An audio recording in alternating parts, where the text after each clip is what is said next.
Mr. President, High Commissioner, 1 year ago, the people of Sri Lanka voted with one voice to bring about a transformation and usher in a new political culture. Our democratic traditions have been upheld through timely elections held in free, fair and peaceful manner. A number of measures have been introduced to promote the economic and social well-being of the people, to strengthen reconciliation and ensure social justice. Mr. President, the government has provided comments on the High Commissioner's report, and I wish to address some of the matters raised in it. Our anti-corruption drive has been strengthened with new legislation enabling independent investigations and prosecutions leading to landmark convictions. The government is in the process of repealing the PTA and introducing new counter-terrorism legislation.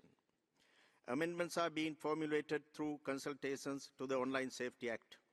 The government continues to strengthen the domestic reconciliation mechanisms by guaranteeing their independence and the necessary financial and human resources allocations. Respecting the right for truth and justice, the government has allocated required resources for excavations at the Chemmani grave site, which are being carried out under judicial supervision. Further consultations are underway with a view to establishing a Truth and Reconciliation Commission. The Cabinet of Ministers approved the proposal to prepare a national policy and action plan on reconciliation and coexistence. The government has issued instructions to law enforcement authorities to guarantee and enabling environment and sufficient space for civil society. People from all parts of the country memorialize their loved ones without any hindrance. In line with the government's vision and commitment for a reconciled Sri Lanka, a Sri Lanka Day is to be celebrated in the first week of December. Views of the general public and the National Human Rights Commission have been called for the establishment of an independent public prosecutor's office. Mr. President, the Attorney General would prefer indictments only if there is a prima facie case against an accused, and as such, the negative portrayal of the AG's office in the report does not stand to reason. The prosecutorial discretion of the Attorney General is not an unfettered power and is subject to the full force of judicial review.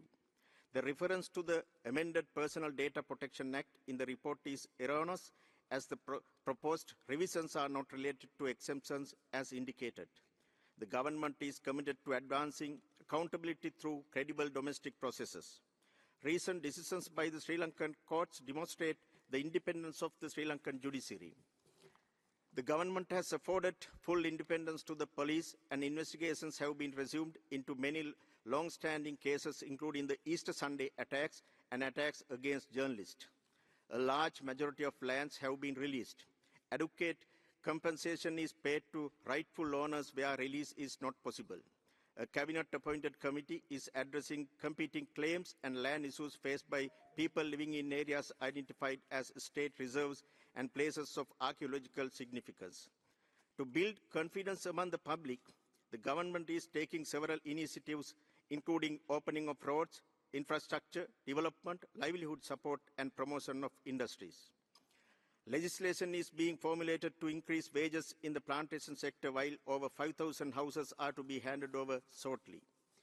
A bill introducing a right-centered approach to persons with disabilities is to be presented to the Parliament soon. Sri Lanka has continued to engage constructively with this Council, 𝗙𝗙𝗟𝗡𝗙𝗪, as well as with the regular human rights mechanisms. Mr. President, developments within less than a year clearly demonstrate our genuine commitment and determination to protect and promote the rights and well-being of all Sri Lankans through our domestic processes. Therefore, the government is opposed to any external mechanism imposed on us, such as the Sri Lanka Accountability Project, which serves to create divisions and complicate the national reconciliation process underway in Sri Lanka. We are committed to working towards a country that respects and celebrates the diversity of its people in line with our domestic legal framework. The government will continue to work in close cooperation with the international community through capacity building and technical assistance in mutually agreed areas to further strengthen these efforts. We urge this Council to take note of the progress made within a short period.